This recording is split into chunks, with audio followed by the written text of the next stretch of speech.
they played so tight and so like they were loud, but not like, because they're not, I mean, they're a guitar band, but they're not like they're not like, they're not screamy or anything, and so it's like Yeah. their drummer hits really fucking hard, and like, but then it's like they had two, I don't know, xylophone or bell, two mallet percussion instruments on stage, and multiple keyboards, and a speak and spell, and a trombone, and The speak and spell is classic. Was it also circuit bent? Like, did it do weird shit? no, I think he just like, because he just like typed words into it and it said things, and it was just like at the very end of the set that he did that. That's still pretty incredible, honestly. Yeah. But oh my god, I just like lost my mind when they all they like hit a loop, and so it's just like a, an ambient loop playing, and then every member of the band is just reading a book at the same time.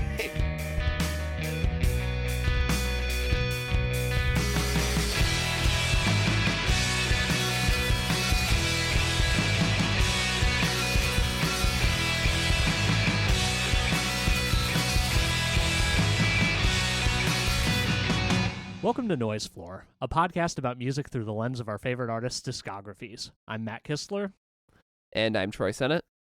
And today we are continuing our series on New Jersey-based rock band My Chemical Romance. Today we're talking about their 2010 album, Danger Days, True Lives of the Fabulous Killjoys. I left out the like I always do. It is the True Lives of the Fabulous Killjoys.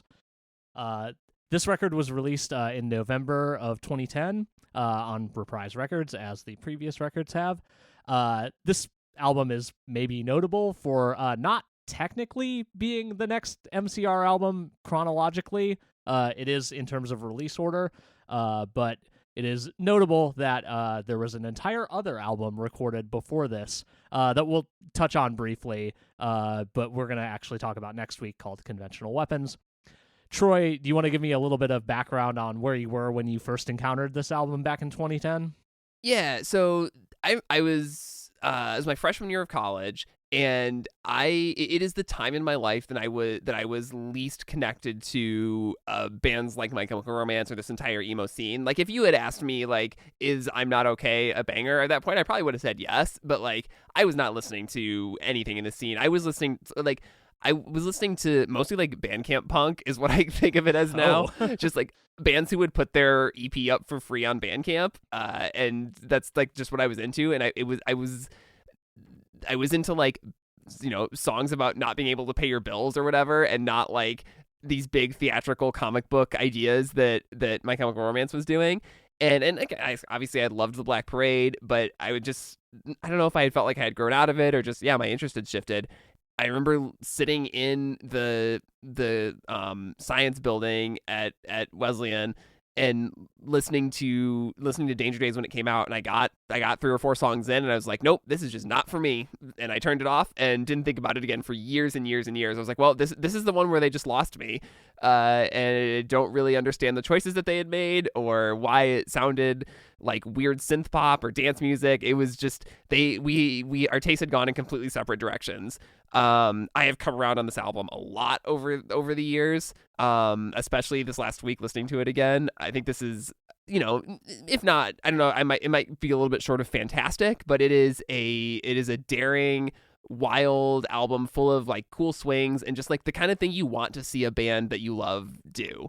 It's been very fun to sort of dig into the process of this album and the thinking behind it, and then try to meet it where it was at the time, and see how it has like continued to grow over the years. What about you? Yeah, I would say that it's wild that you just kind of threw this album in the trash like that, but I did the exact same thing, basically. I had just graduated from college shortly before this album came out. I had spent my senior year being the music director of the radio station, so I was dealing with a lot of like indie music, which in a weird way, in retrospect, like kind of thinking about the way some of these songs sound, I should have been way more into this album in 2010, because like a thought I had on this re-listen is, man, MCR kind of can write an LCD style banger, but I don't think LCD could ever write like MCR does. We'll get to that a little later, but yeah, I kind of listened to a few songs off this, and I kind of went, yeah, I don't know if this is for me. Like, I mean, we talked about this on the last episode. I wasn't really ready for the Black Parade when it hit, so I definitely wasn't ready for this one. And like, I made no real like effort to engage with kind of the extended fiction around this record or anything like that. Like, I kind of knew it existed, but like didn't even try to read the like most basic of overviews of it. And I think that just kind of like made me step away from it for a long time. And I kind of briefly mentioned what made me come around on this record on the last episode, but I'll regale it again because I feel like it's a fun story. But I have a friend who participated in an MCR-themed drag show during COVID, and several people obviously did tracks from this album, and I was like, oh my God, hearing these songs in this context made them click for some reason. And I've been more hot on it ever since, but I feel like kind of in the recent weeks of like really paying close attention to this album, we read the comics, just saying that out loud right now. So I have in fact engaged with the fiction now. I feel like I have a much deeper appreciation for it. And I think like also, you know, in the intervening years, I got a lot more into like power pop and more synth based music and stuff like that. So I feel like I kind of just have an appreciation for like what the inspirations behind this album are, even more so than I did back in 2010. Yeah, actually, I have. It's funny you say that these songs kind of clicked for you in the context of the drag show. I think that is really fitting because this to me, this album it struck me as like very poignant, like in this, like, you know, this year specifically in 2025, even more so than it did 15 years ago. Because, you know, it's a rock opera about this like gang called the Killjoys who dress in these bright colors and are kind of like, you know, superheroes unto themselves, and they're rebelling against this evil corporation called Better Living Industries that sort of is enforcing a very bland, rigid way of life. And I think this album is very built on the idea that like of like self-expression as resistance, and this idea that like, you know, being yourself and being willing to stand up against this oppressive like regime of sameness and blandness is like the way to live your best, truest life. And like, to me, that, you know, that's right in line with drag performance, and it's I think that's not like accidental. No, definitely not. And like, obviously, I say obviously, I assume that our listeners are kind of where we are in terms of the way they think about the world. But it feels really poignant, like specifically right now in this very moment. We're recording this as people in LA are out there fighting the good fight against ICE, and I don't know. Sorry, I don't want to make this deeper than it actually is, but like, you know, in the year of our Lord 2025, this kind of basic premise feels just kind of more real than ever in a lot of ways. Yeah, well, I mean, and I know that obviously there's a big difference between trying, deportation and this the attacking of immigrants and stuff like that, versus this kind of like artistic sort of hegemony that we're talking about. But the idea that like one of the things that authoritarian governments or regimes or whatever do is try to flatten culture, and resistance comes from art in a way, and they want to stamp out any representation of resistance too, or difference, or so I think it is connected, even though there's obviously like some of these issues might be more vital and important than others, but like it's all of a piece. Like this idea that that authoritarianism is meant to like wear you down into this sort of obedient, you just kind of go along with the tide of what you're supposed to do. Like those themes are detailed like a lot more in the comics, I think, than on the album, but they're there on the album, and like in the imagery of the music videos and everything.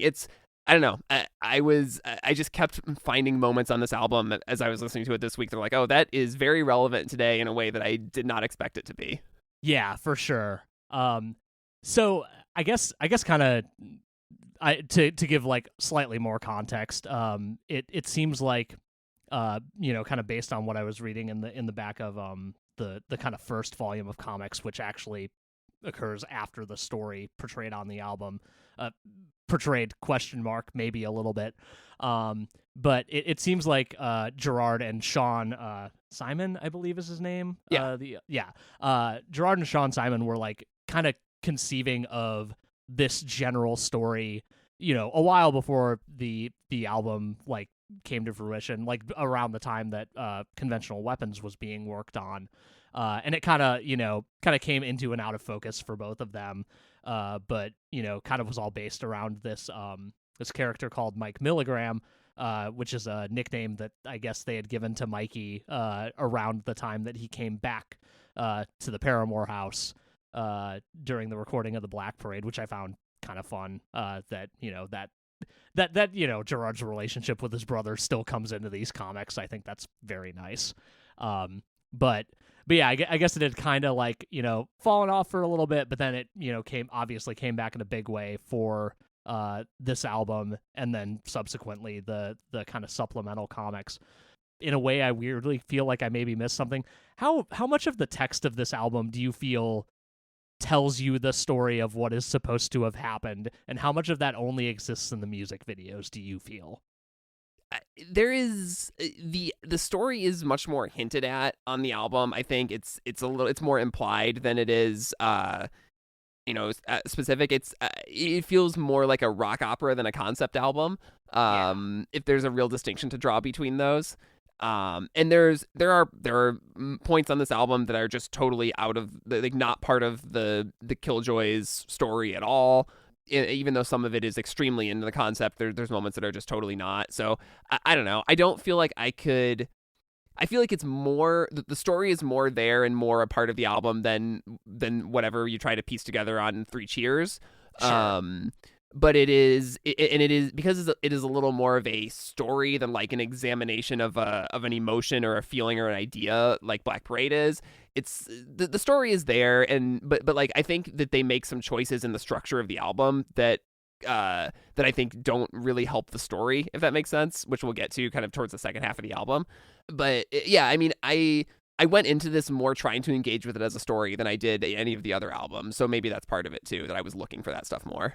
Yeah, I feel like I kind of had a similar experience. And like I don't mean to like say that to disparage it. Like it is, like many things in the world of creating fiction, like this feels like a small piece of it really just kind of is a small piece of like this kind of broader world that was conceived. Like, you often hear it said that any writer worth their salt like knows way more about the world than what's actually on the page, and like that's obviously very true with Gerard and Sean on this one, because there's so much like fiction here. There's one song called Scarecrow, but like Scarecrow is a whole thing. There's one song called Destroya. Destroya is a whole religion in the world of the Killjoys. Yeah, I mean, they talk about this as being like the album could be one, mini series of comics, and then you could call that Danger Days, and then California is the first like actual series of comics that was published. That's one thing, and the National Anthem is this other thing. Yeah. So yeah, it makes sense as to look at it that way, as like they're kind of seasons of TV or series of comics issues or whatever. Yeah. Yeah. The one thing I was really interested in kind of listening to interviews and stuff like that is how this album kind of emerged either as a reaction to Black Parade or maybe not at all. Because I see a lot of, obviously there's this, we alluded to Conventional Weapons, this idea of trying to make an album with no concepts, no characters that then they felt kind of creatively stifled by. Yeah. And they tried to do that with Brendan O'Brien. Then they go back to Rob Cavallo, who produced Black Parade, and get kind of creatively reinvigorated. They keep a few songs from Conventional Weapons, but mostly are writing new stuff.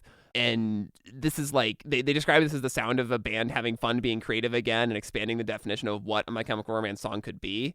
But then they also say that it's not a reaction to Black Parade. They say it's a reaction to the time they took off after Black Parade.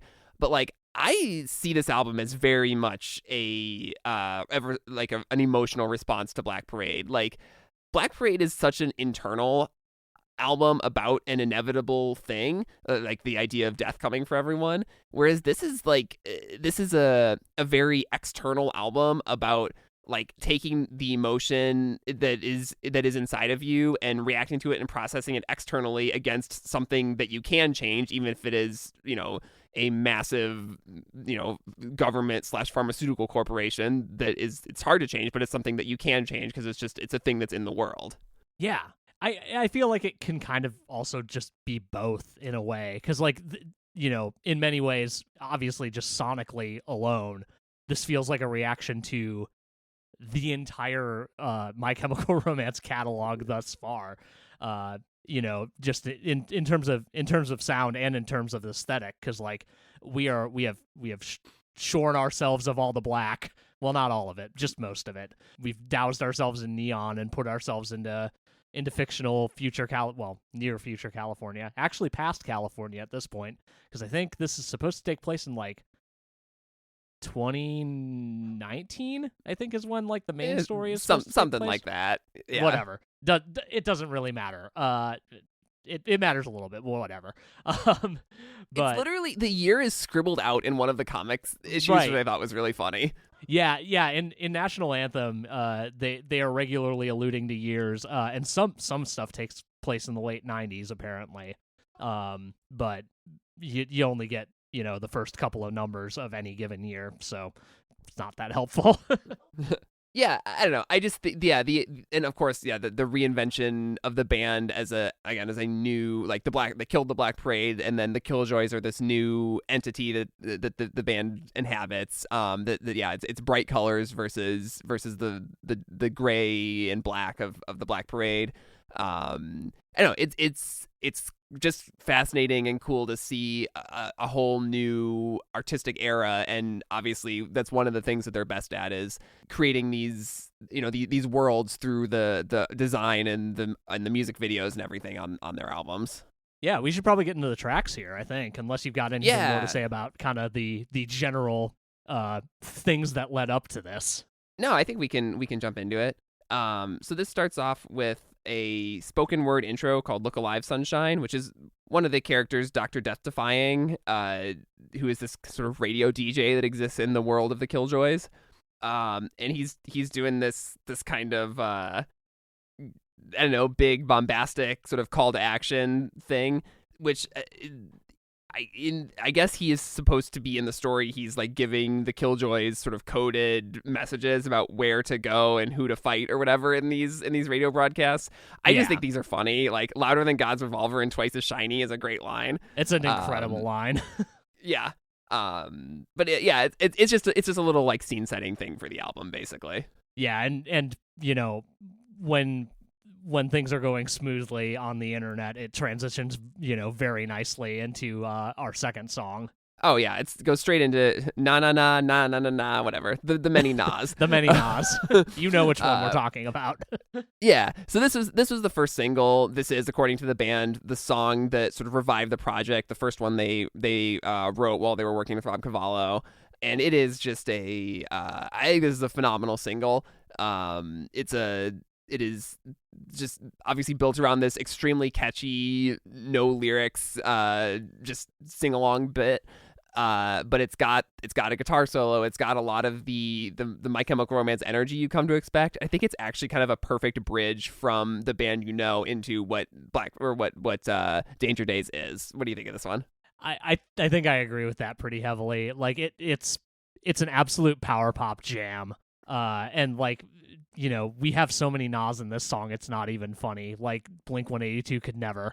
But yeah, no, like it like truly goes super hard. I actually kind of love this song, and I remember not liking it very much back in the day. But one of my favorite lines from this song in particular is the bit where Gerard asks to let me see your jazz hands, which I just think is very classic.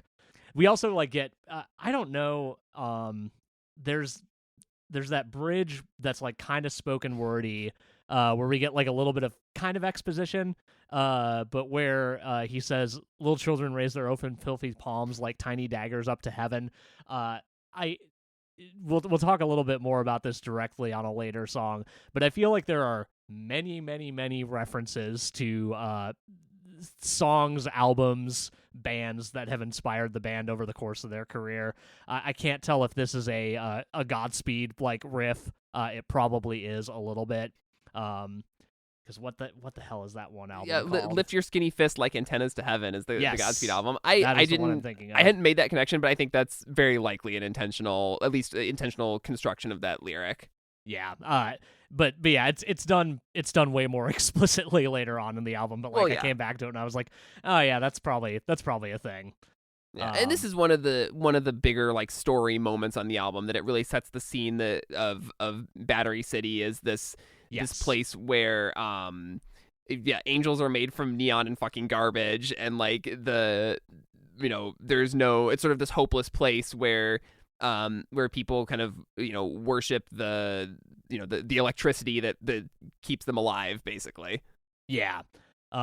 I do want to say also that the refrain, "Everybody wants to change the world, but no one wants to die," is so good. Good they carried it over from Conventional Weapons, in fact. Okay, yeah. So I haven't listened to the Conventional Weapons stuff in a long time, so I will be revisiting that obviously after this. So I'll catch that connection in reverse. Yeah, I'm gonna try not to allude to that album too much. But yeah, I did find that very funny that they like directly went, "Oh no, we need this one over here," actually. Yeah. I like that this, because the song is built on this wordless hook, they're able to change the lyrics for every chorus. So nothing really repeats in the song. Obviously melodically it does, but lyrically nothing ever repeats, which is cool. It lets it build into this kind of more violent, desperate end that where then the song ends with this idea of like, pull this pen and let this world explode. It's this idea that like whichever Killjoy character is singing this can literally, or I mean, I guess which I think alludes to something in the comics too, that a person can literally have a bomb inside them that blows up the world. Yes. Kind of this big grand comic book idea that Gerard is very fond of. Yeah. I do love that outro also, like big moment on this album for me really early on. Yeah. We should talk about the music video a little bit for this. Yes. This is how they introduced the entire world of the Killjoys and all of the Draculoids and the Scarecrows and all the various sort of factions and creatures and the gangs and everything that are part of this world. There's less like story to this video than I remembered or than I thought there would be. But it's stylish and it's bright and it's shiny, and there's a vending machine that gives you guns, which is really funny. Yes. A vending machine that gives you guns made by the big evil corporation Blind. Right. Better Living Industries, which is stylized as Blind. Because sometimes things are a little on the nose in this comic. It's fine. Yeah, well, all the time. Yeah. But that's okay. But yeah, it like for those who don't know and don't have 5 minutes to watch the video, the story is basically like they kind of show like some of kind of the Killjoys' everyday lives, and then there's this kind of big showdown against the various agents of Blind, the Draculoids, and the Scarecrow, who I believe is portrayed by Grant Morrison, a famed comics writer and artist, which I find very fun. But yeah, there is then a showdown, and the young girl that they are protecting is taken from them after they are gunned down, not killed, but gunned down. And that's really all that happens. Like, it's not much beyond that. Yeah, it's sort of a first act of a story or a first issue of a comic. Totally. After that is Bulletproof Heart. This is one of the songs that was carried over from the Conventional Weapons sessions and that they kind of refashioned into more the sound of Danger Days. This is a very bright, very power pop leaning song, but it is a catchy jam. It really is. That first line, "I've got a bulletproof heart, you've got a hollow point smile," is just so good. Sorry, the first line of the first verse, not there is the intro, the gravity don't mean too much to Intro me, etc. chorus, yeah. But yeah, I love this song, honestly. I mean, this is like it's the kind of like, sure, na na na pulls you in with a, yeah, we're still a pretty, guitar heavy loud band, and this is like, this lets the synths sort of take over, and especially Yes. by the time you get to the chorus, like they're really leading the song. It's not like the guitars disappear or anything, but like you can tell that they're playing with a new sonic palette here and are very excited about it. Yeah, they do some wild like arpeggio stuff in this that like really just like doesn't swallow everything, but like yeah, like you said, just comes way more prominently than it has on anything we've heard from them before. Yeah, I don't have a ton more to say about this one, but I do like it a lot. This is a great album to run to. The song in particular, I had this on when I was running yesterday. Oh, I bet that sounds like it is a great experience, honestly. It's like the perfect pace. After that is Sing. This is a very, very different My Chemical Romance song. This is one of the times on the album where you can feel like you can really feel the, there's no rules. We're gonna play with whatever sonic palettes we want to, whatever sounds we want to, and we don't have to. We're not beholden to anything that we've sounded like before. This song sounds like U2 to me, or sounds like My Chemical Romance doing U2, which is not something I would have ever expected. It really rides on this like kind of drum loop sort of thing, very sparse guitars and synths, and it's this very inspirational, uplifting anthem of a song. Just I don't know, totally different than anything else they've done. Yeah, it's I really love that kind of intro drum loop. Like it's very well done. But then like there's just all this stuff kind of like really slowly building on top of it until you get this really like thick arrangement, including like that fun little like plunky static piano that's just playing the same notes over and over again. Like it just becomes so huge. Like yeah, like in the tradition of U2, like you said. I'd never kind of framed it like that in my mind, but that's definitely what they're doing here. Yeah, I mean, I put on All You Can't Leave Behind earlier this week after I was listening to this. I was like, yeah, I could totally see this and How to Dismantle an Atomic Bomb being kind of in their minds while they were working on this song. Absolutely. Did you listen to the Sing It for Japan, the like charity thing that they did with this song? Yeah, I liked it. It was like not, in weird ways it wasn't substantial or didn't feel substantively different, but like the like neat little arrangement changes were cool, and the video was like kind of really heartwarming. Oh yeah, the video's awesome, but yeah, the orchestral arrangement of it, the piano stuff that they're doing, and that is, I think it adds a different spin on an already unique song for them. Yeah. There's also a music video for this one, which is I guess the continuation of the of the Na Na Na video, although it's sort of the night and day as far as vibe and tone and everything. But a lot of it is just a big old shootout in slow motion, which I guess looks cool, but is a little at odds with the song. Yeah, so they did the thing again on this album that they did with the Black Parade, where they had the first two videos be like story based. And in fact, the band dies at the end of this one too, so they don't do any more of them after this. Yeah. But yeah, it does. It feels very incongruous with the song. Like it feels like they should have, if that's what they felt like they needed to do, they maybe should have picked a different second single. But it is what it is. I was wondering if this is like, well, the label says this should be the single, so we're gonna do the video we want no matter what song the label wants to push as a single. Because like, I mean, I guess it's not story-wise what's happening in Destroya, but it is definitely doesn't feel like the video that should go with a song like this. Yeah. It's fine, but yeah, it really feels incongruous, I think is the word. Yeah, I think so too. Next up is Planetary Go. And this is the moment where in 2010, I'm just like, nope, I am turning this off. This like 4 on the floor kick intro with this crazy synth part. And it just goes into full dance mode. And I was like, this is not what I want from a band at the time. Now I'm so into this song. I think it's such a cool turn for them. Yeah, this like, I don't know how I heard this song in 2010 and didn't immediately go, well, I like Daft Punk is playing at my house, so I must also love this song, because it's some of the riffs are almost the same, but not quite. But yeah, no, this song rules. This song rules so hard. Like, yeah, you got that like wild electronic intro, which like again caught me off guard back in the day, but like everything from there is just so catchy. This song's got a 1 2 3 go in it. Like, what is there not to love?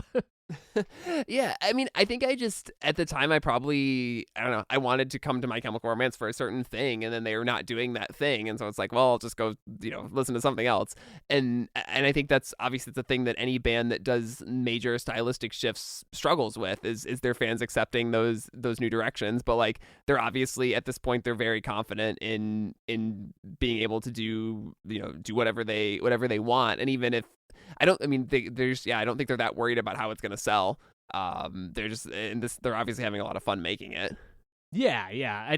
I think this might be the song that has like the biggest gulf between how I felt about it 15 years ago and now. And frankly, I'm grateful that we've arrived where we are.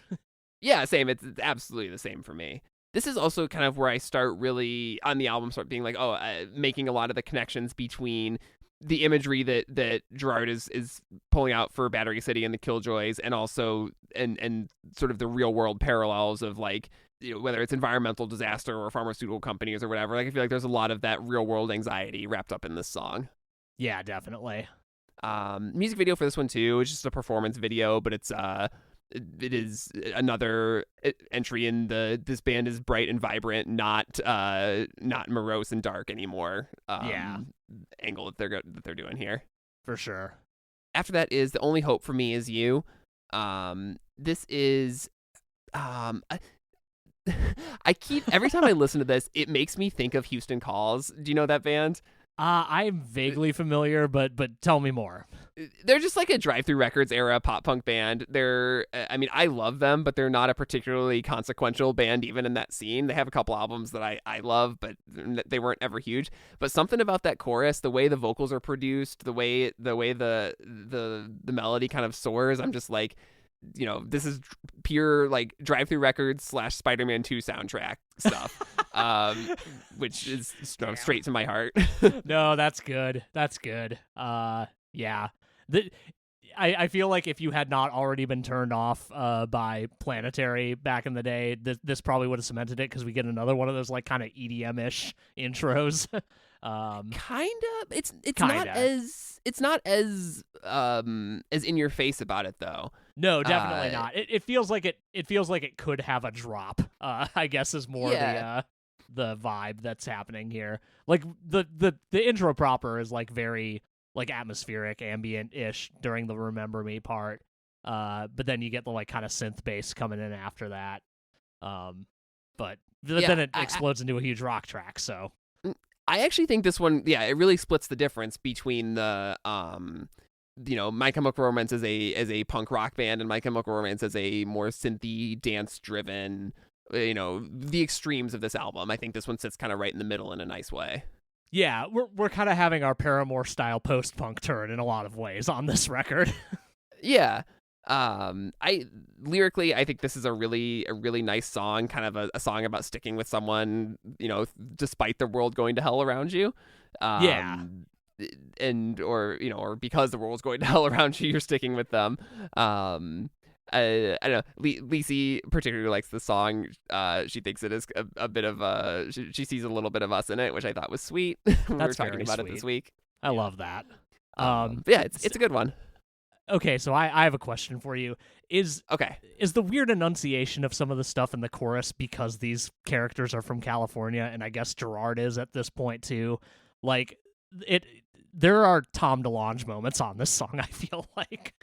I did not make the Tom DeLonge connection, but I can see it. It didn't stick out to me in the way that stuff sometimes does, and I don't know if it's just because I'm used to the theatricality of Gerard's voice already, and so it didn't really bother me. But yeah, I could see a little bit of a putting on a California pop punk accent for that.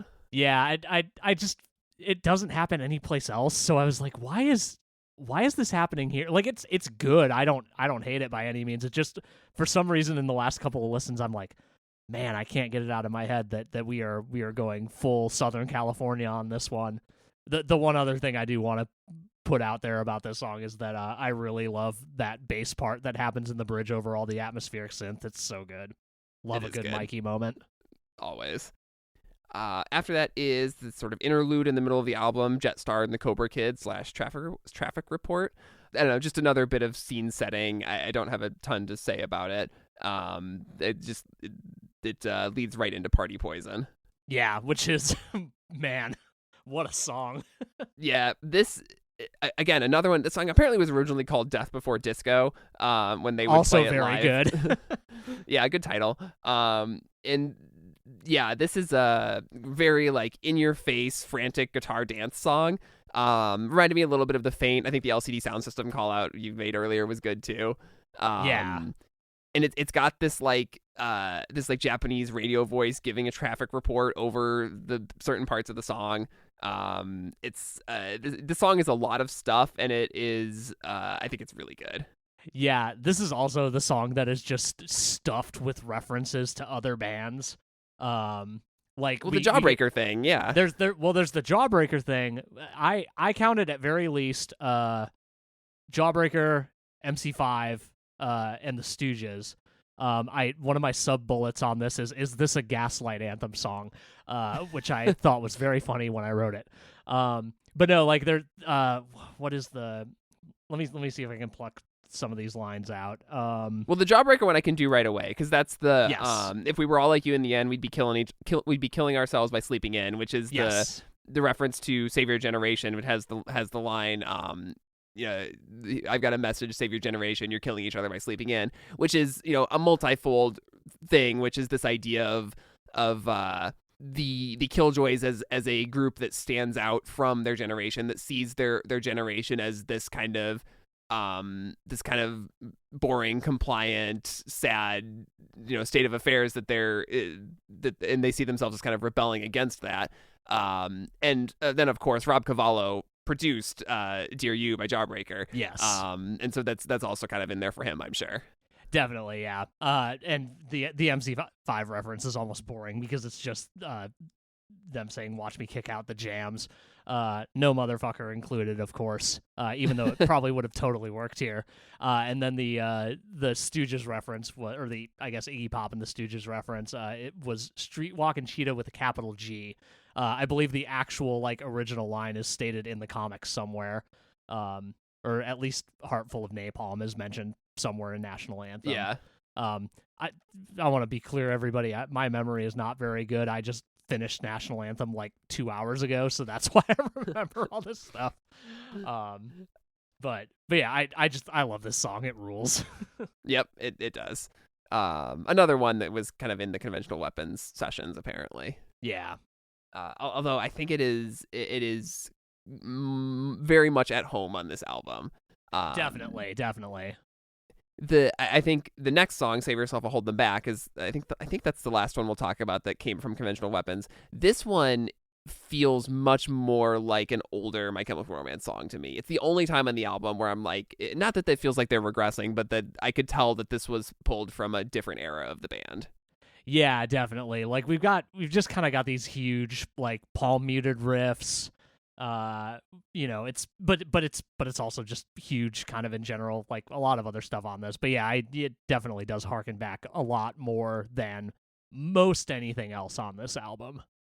Yeah, and I think some of it is the sort of emotional core of the song, which I think is if I had to maybe read into it, maybe a little too much, we'll see, but is built on this idea that they talk about in interviews where they, people would come to them and say your band saved my life, and they would say, well, no, you saved your own life, but we, our music might have helped you, but you did this on your own. And this idea that that the music can be a thing that sort of holds back the darkness for you a little bit. Yeah, for sure.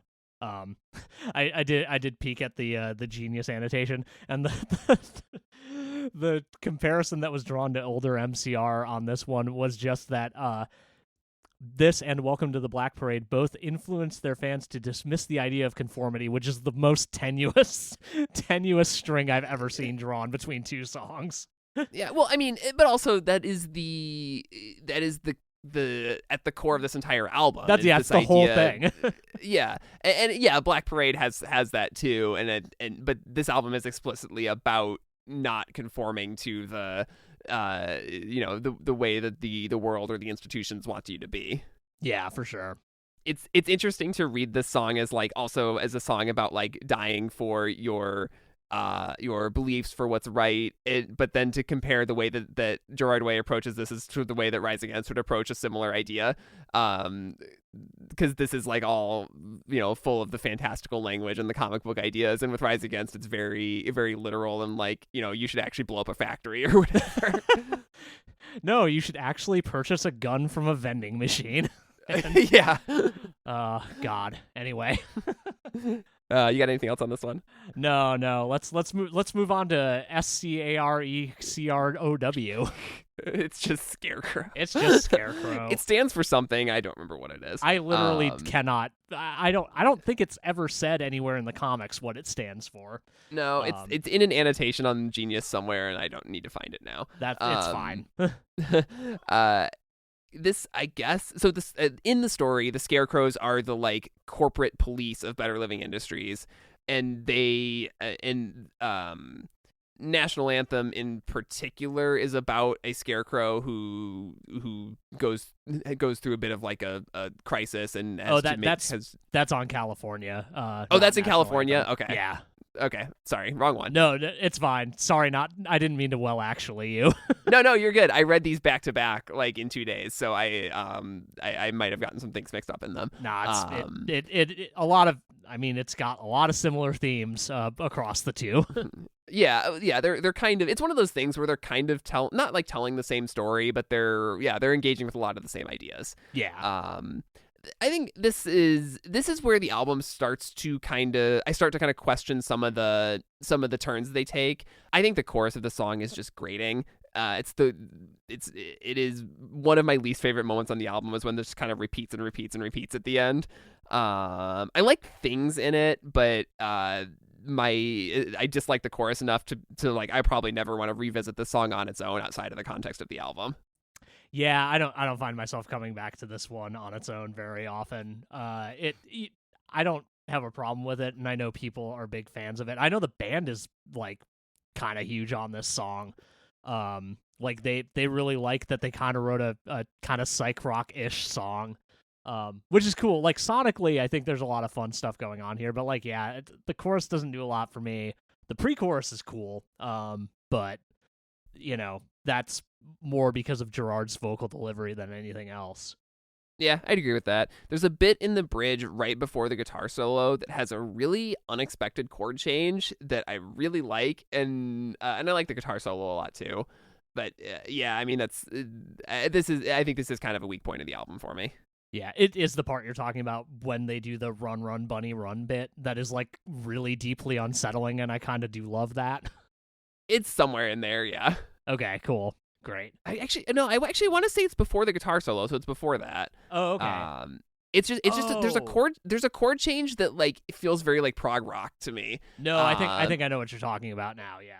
Yeah, it's like everything drops out. There's this one cool chord change, and then the guitar solo hits. It's a great moment. Nice. Yeah. But then after that is Summertime, which is another like totally new direction for them to go. It's a softer acoustic guitar driven song with some really nice guitar and synth leads. It's kind of just like a pure love song, something they haven't really done before. What do you think of this one? I love this one. It's it really does start off feeling like a summertime jam, which is just unprecedented in their career thus far, in a lot of ways. But like I think the standout line for everybody here, and me included in this, is the "You can run away with me anytime you want." Like that's just so good, such a good one-liner. It's at the such end a of a very good relaxed chorus. melody. Yeah. It just you just want to kind of lay down and let it wash over you. It's really nice. Yeah, I do feel this might be me just well, I don't think it's too much of a stretch. We know that the band likes Jimmy Eat World. This feels a little inspired by Jimmy Eat World, like early 2000s Jimmy Eat World a little bit. Yeah, Chase This Light feels you could draw a line right from that to this album or definitely. to this song. Yeah. But yeah, this, you know, like you mentioned, this is one of those songs where they kind of take a break from the story and just kind of go for a straight this is a very close to self song for Gerard and probably the band as a whole, honestly. Yeah, and it's like, and I definitely don't fault them for that. I think this is I don't want to say like needed break from the story of the album, but it is it's nice to take the album to a different emotional place at this point. Definitely, especially before the next song. Destroya, yeah, because then Destroya comes right back as this like sort of almost industrial, crunchy, loud song. I don't know. I'll just say right away, this is my least favorite song on the album. Damn, I love this song. I don't really like it at all. So Destroya is the god of the androids, the porno droids, I guess, in the story. Yes. Is that right? Yeah, that's correct. Like it is a early robot, a very large early robot that escaped the confines of Battery City, and just died out in the desert because they didn't have power to go back, I guess. Yeah, and in California, the comic series, the Killjoys like hang out in like a club in its head or something is what's going on there, and then they reawaken it at the end. Yes, yeah. The Blue, the droid that escapes the city, like repowers it somehow. Yeah. So you like the song though? You're into this one? I love this song. I think it's because I'm kind of into the more like kind of grating industrial sound, but I also just think that like I think the chorus slaps super hard. The line "You don't believe in God, I don't believe in luck," and the way it's delivered is just like chef's kiss for me in particular. I also like that like kind of post-chorus thing where they're just doing the like kind of breathy uhs, but that's because it reminds me of a Blood Brothers song that I can't remember the name of off the top of my head. So like, you know, this was made in a lab for me, I think, is what it is. Yeah, I think I don't know if it's a sequencing thing. I do have a sequencing issue with this album, but I'll get to it in a second. On the next song. I think coming after Summertime, I don't know if I'm just not ready for it to go back into whatever this is, or I feel like this needs to be needs more explicit story stuff. I'm not sure what it is. This song just has never really worked for me. I mean, you know, in terms of sequencing, like that is absolutely fair. Like it is really weirdly nestled in here between what we could arguably call two of the best songs on the album, and also way not even remotely similar sonically to Destroya. Yeah, and I guess there's not a lot of like story. I feel like the story that I get from the song is more I get it externally from the comics or from just like reading about the song and not so much in the song, and maybe that's part of my problem with it too. Yeah, no, I extracted none of what Destroya is from this song at all on its own. I found that all out through the comics. Yeah. But yeah, so then after that you get into Kids from Yesterday, which is, I think, a spectacular song and quite possibly the best song on the album. It is amazing. It is an almost perfect song, if not a perfect song. Oh, I'll tell you why it's not a perfect song. That snare drum tone is baffling. Fine, I'll give you that one. We have not, I don't think, in this podcast yet cited the interview that Gerard gave around the reunion, where he talked about like production stuff and was talking about like sometimes like you just want the snare drum to sound like shit and you have to convince your engineer to make the snare drum sound like shit because no one wants to, but sometimes you have to. And I have to wonder if he's referencing this song because I think he might be. I hate the snare drum so much in this song, even though I love everything else about it. That's funny. I'd forgotten about that, but I think we have mentioned that before. But it's so funny. I didn't realize we were gonna come back to it here. But you know what? Fair. Yeah. I know this is just a real like reflective song that I think is, in one sense, you can read it as being about sort of doing a large part of your growing up like on stage in a band, and particularly a band that fought hard to make your own success. And then I also read it as cinematically, like this is a flashback before the final confrontation, which is my one kind of sequencing issue, because I feel like Destroya is supposed to be the final confrontation song. Yeah. And so then to have what to me feels like it should be our heroes are looking back at their lives before they die at the end of the story. So like that is kind of their last moment to think about how far they've come.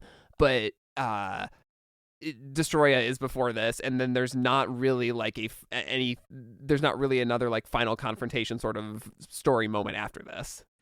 Yeah, and I personally never read this song as being part of the story. I kind of just like siloed it into its own thing, and like this. I mean, we'll probably talk more about sequencing because there's more after this. It turns out, right? But, yeah, like this in a lot of ways, this feels like the closer. I mean, they've closed sets with this plenty of times, but I like I said, I've always kind of taken this just kind of on its own, like independent of the story, like merits, and like it hits a lot emotionally from that angle. So I've always just kind of let that be the thing for myself. Yeah. Do you see this as a sort of like band eulogy type of song? Like I don't remember if they thought that the end was kind of near for them while they were making this record, or just that they thought that it could be because they struggled so much to make the album. Yeah. I don't know. There's something that feels like, you know, kind of similar to Fall Out Boy's What a Catch Donnie or whatever. That this is a song like that where they're like, you know, we know that if this is the last song we release, or the last thing that we make, like this is a fitting final note to go out on. I can kind of see that. I can't say for sure, obviously. Like what I get from the text is less reflective at the end of necessarily an entire career, and more of a like reflective up to this point thus far. And like, you know, as we've already kind of talked about, you know, this record being a reaction to the Black Parade, a reaction to what MCR has meant to people / Ben thus far. Like, you know, a line like where is it in the chorus? When we were young, we used to say that you only hear the music when your heart begins to break. Like that feels like it encapsulates kind of the mood of what they're going for here, kind of as a whole. Like, you know, we're looking back at this career that, you know, and this has been alluded to a lot in their songs thus far. Like, you know, kind of talking about like, you know, things like the hurt you sold, etc. Like contending with this kind of like. And I mean, this was the thing that happened with Paramore too, like kind of contending with like, this is the subject matter of our songs. This is what we're dealing in. Like, what does that mean for us? What does that mean for our fans? And like, how do we, you know, how are we as a band, like kind of, you know, not necessarily raising ourselves up above that, but like, what are the ways in which we are trying to drive things in a more positive direction, which I feel like they've done with both this album and the Black Parade. Like we talked a lot about this on Famous Last Words last episode. Yeah, well, and the line that you cited is the idea of like, you know, the question of like, can I make something that is great when I'm happy? Yeah, you know, because it's, you know, when you're young, you think you can, you think you have to be sad, depressed to make something that's resonant. But I think another one, like kind of the core idea of this album is that you can live joyfully, and that is and that can be just as resonant as the music you made when you were depressed. Yeah, for sure. I kind of found it funny in that Reading set that you sent along, that Gerard kind of introduces this song by saying this is a song about being young forever, because that like feels it feels kind of true, but it also, you know, it feels like it's one of those things where it's like kind of cheekily like not saying what he's actually trying to say here, because it's like you're an amalgamation of everything that you have done thus far in your life, and like most people to some degree are kids in their heads a little bit. Like you obviously have to grow up, you have to do adult things, but like there's always going to be that kid that you once were somewhere in there. and like that's just always going to be a thing for pretty much anybody. Yeah, well, and then especially if you put it onto a record, like that's the Yeah. you only live forever in the lights you make. Like that's the art is the legacy. Yeah, yeah. That's I mean, yeah, I think there's a lot in this song that is both, sort of meta in a meta way about the band, and I think you can tie it back to the story too, but I agree that this is a less connected to the Killjoys and more to My Chemical Romance. Yeah, for sure.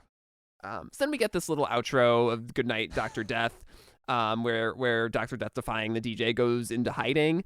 And then this ends with a, I think, very pointed rendition of the national anthem.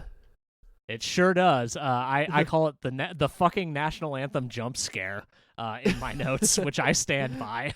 Yeah, which I mean, it's a reference to TV stations playing the national anthem at the end of the night when TV stations used to sign off for the night at 2 a.m. or whatever. Yeah, but I think that it is much more so there as a reference to like the state as a the trying to make people conform and put their power upon the world to make to make people like the Killjoys not be to stamp out their rebellion basically. Yeah, so I agree with that definitely. Something that I was thinking about a lot with regards to like this particular thing being on the album, and there's a panel. I'm sure there's several panels, but there's a panel that I noticed in National Anthem, aptly titled, obviously, where like the words to the Star Spangled Banner are like plastered along the back bumper of the car that the Killjoys drive, and it kind of makes me think about like the complicated relationship that a lot of people have with this country, people who live in it, because like at the core, I shouldn't say at the core. I think what a lot of people think about when they think about, the promise of the United States, which we've talked a lot about in the Rise Against series, it is this kind of core idea of like the freedom to become the type of person that you want to be. And ideally for a lot of people, you'd think that would be used for good, but then there's, also this deeply fucked up history behind the establishment of the country, the continued prosperity of the country, and all of the horrible things that have been done to people along the way in order to make things the way they are for the people living here. And like those things are so at odds with each other, but I feel like a lot of people feel both of those things pretty often. I think in the fiction, the Killjoys included, and I'm sure the folks in My Chemical Romance as well. That might be too much. I don't know. No, I think there's definitely something to that. I mean, we spent a lot of time talking about Rise Against, a band who consistently says like, we love America and we are protesting to make it better or to make it the thing that it says it is, and I think that My Chemical Romance is probably politically not that far removed. And no. Probably think and I mean, even in one of those Grammy Museum interviews, Frank is talking about like one of the questions they're asked is they canceled a show in Arizona. I think this is right around the Sheriff Joe Arpaio stuff.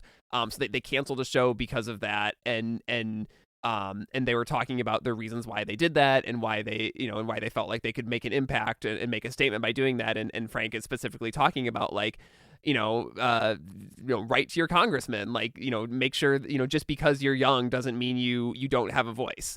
And so that's, So I think I think there's an element of that. I think you picked up on something. I missed that in the comics, but I think this idea that like, you can love a thing that has screwed up a lot and want to make it better. And that's probably a more optimistic, like a nicer outlook on it than I had, just the putting the national anthem there than I had. I mean, don't get it twisted. The feedback at the end suggests a lot too. So Yeah, which is a great little bit that sort of cuts into, well, it sort of cuts out of the story is really, because Vampire Money is the most like this song has nothing to do with the Killjoys. That is a purely, literally nothing to do with them at all, yeah, and everything to do with Twilight. Yeah, yeah. It's Vampire Money is a song about like about how they got offered to do a Twilight song and they turned it down because they thought that the Twilight depiction of vampires was not in line with what their vision of vampires.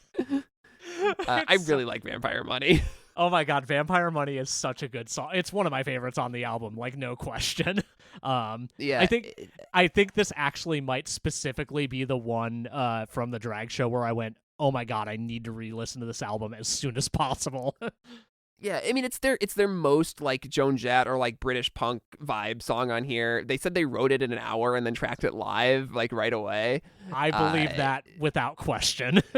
Yeah, it is kind of like a weird note to end the album on, but it brings in these ideas of anti-conformity and like forging the path that you believe is right and like finding joy and pride in that. Yeah, definitely. It like just everything about this song is just so fun. Like, you know, we've just got this big rock and roll song that starts off with just Gerard asking everybody in the band if they're ready. And everybody is fucking ready, it turns out. And then you get this like Jerry Lee Lewis ass piano. Sorry to reference him specifically, but like that's the person I think of when I think of this type of piano part.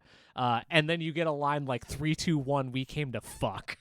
Like this band is having the most fun on this song that they have probably ever had on any song ever. Yeah, I agree. It's a good one. It's a great one. Yeah.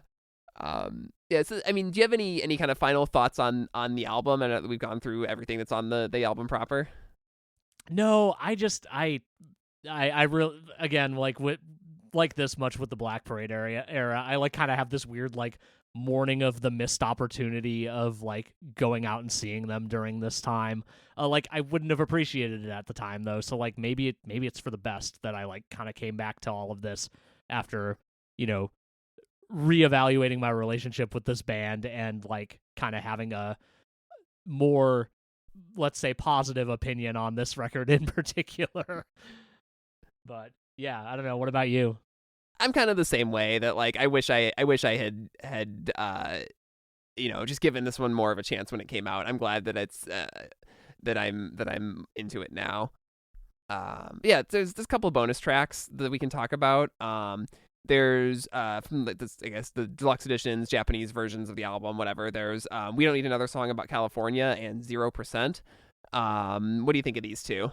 I like both of these. I really love the arrangement on We Don't Need Another Song About California. Like the bass tone is like immaculate on that song. There's some cool guitar solos on it. The like kind of single note like guitar lines that are like kind of interweaving with each other are rad. But yeah, I don't know. Like I just think it's a fun, neat little package. And then 0% has that like wild breakbeat situation at the beginning, and I kind of think that rules. But the outro on that song, I literally, what is happening on this outro? It's so heavy. It's so heavy. But yeah, what do you think about them? I don't think that I would have put either of them on the album necessarily, sure. But I think they're good, you know, snippets of what they were, other things they were thinking about around this time. Yeah, for sure.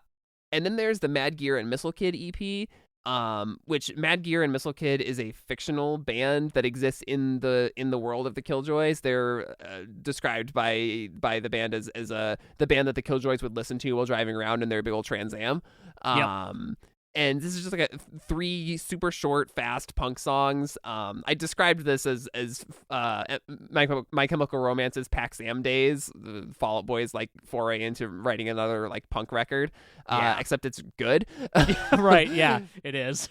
Yeah, all 3 of these songs I think are pretty fun. They went a little more raw on the production. Like the drums are a little more out front and a little like clickier. They have kind of like a vintage hardcore punk feel. I particularly really like Masters of Ravencroft. I think that's a really catchy song. What do you think of the CP? I really like this one. I was about to ask if Masters of Ravencroft was the one that was also pulled from the conventional weapon sessions, but that was Black Dragon Fighting Society. Yeah. But yeah, I think all these songs are just like really fun, really tight little punk songs. I really like Fuck the Whole Wide World. Like that's the most punk that you can get on something like this.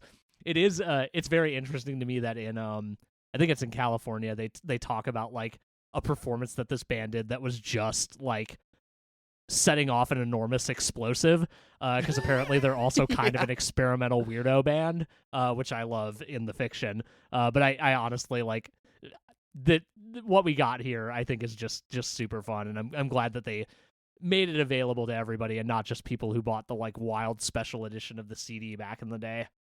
Yeah. The only other thing to talk about, I think, is their Yo Gabba Gabba song from this era, which is Every Snowflake is Different, Just Like You, which is sort of a kind of an interpolation of Scarecrow. Which is wild. The Yo Gabba Gabba soundtrack gets a fair bit of play in our house, having young As children. Well it should. Yes. Yeah. This is not my favorite Yo Gabba Gabba song, but it's a pretty cool tune. Well, yeah, I mean, it's not We All Love Our Pets, so right. Yeah. But yeah, no, I like this one a lot. It's very fun. The video from the actual show is also very fun because they're just standing there in their like kind of Danger Days colored coats in the snow. As they talk about how all of the Yo Gabba Gabba characters are different and special in their own ways. There's also that other song, Everybody Hates the Eagles too, right? Or is that not actually from this era? It is. I mean, I guess it is. I think they started playing it live in this era. They played it a fair bit on the reunion tour a couple years ago. It's never been recorded. And I think every time they play it, it's just a jam basically. But I guess it is technically part of this era. Yeah, it's really heavy. I think the lyrics, at least to the end of the song, have changed several times over the course of the last decade and a half now. Yeah. But yeah, I thought it was pretty cool. But yeah, like there's no like canonical version to refer to, so there's like not a ton to say except for the performance I watched of it was pretty cool. Yeah. All right. You got a random recommendation for this week? Let's see. Part of me wants to just recommend that everybody go listen to the Three Cheers remaster. But I'm not gonna do that. I actually, you know what? I'm gonna kind of tie it into this episode a little bit. I would actually genuinely recommend that people read the comics that came out around this time, or not around this time, around this era. There's 2 trade paperbacks available now that we've read in advance of this episode, as you heard.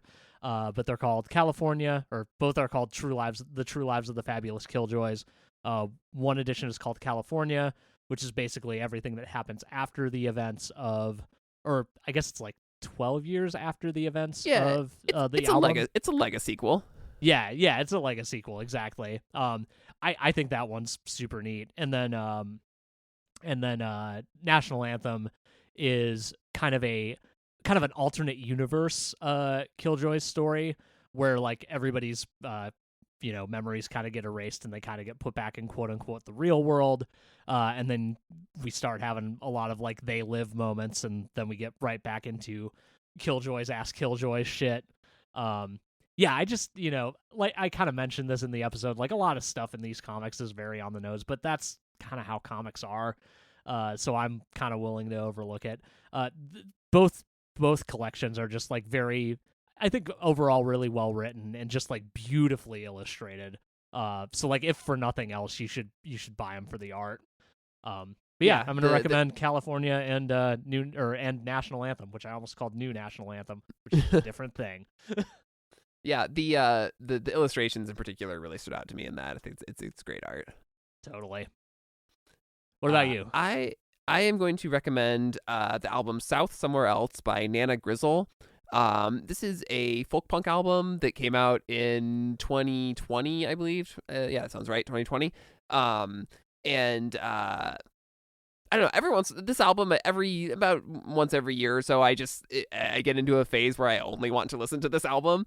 So I've played it a bunch recently. I think it is, I mean, if you have a low tolerance for folk punk, maybe it's not for you, but I have a high tolerance for folk punk. So I think this is just an album that is really beautifully written and very relevant to a lot of things that are going on in the world today.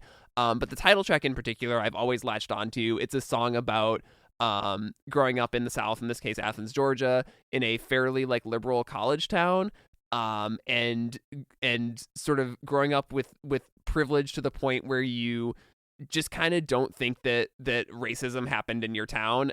In Bloomington, I remember a big campaign we had these like racism not in our town stickers and stuff like that were like on everything, and these signs, yard signs that were up and everything. And every time I hear the song, I think about that and think about how that was more like denial than actual activism.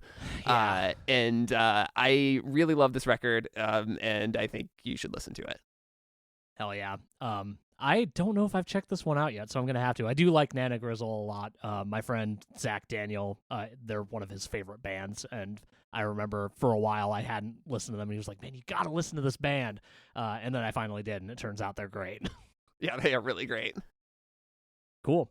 All right, so we will be back next week talking about conventional weapons and a bunch of other ephemera. We're using that as kind of a catch-all episode to talk about some other one-offs and songs that may or may not actually exist in the My Chemical Romance world. So, yep.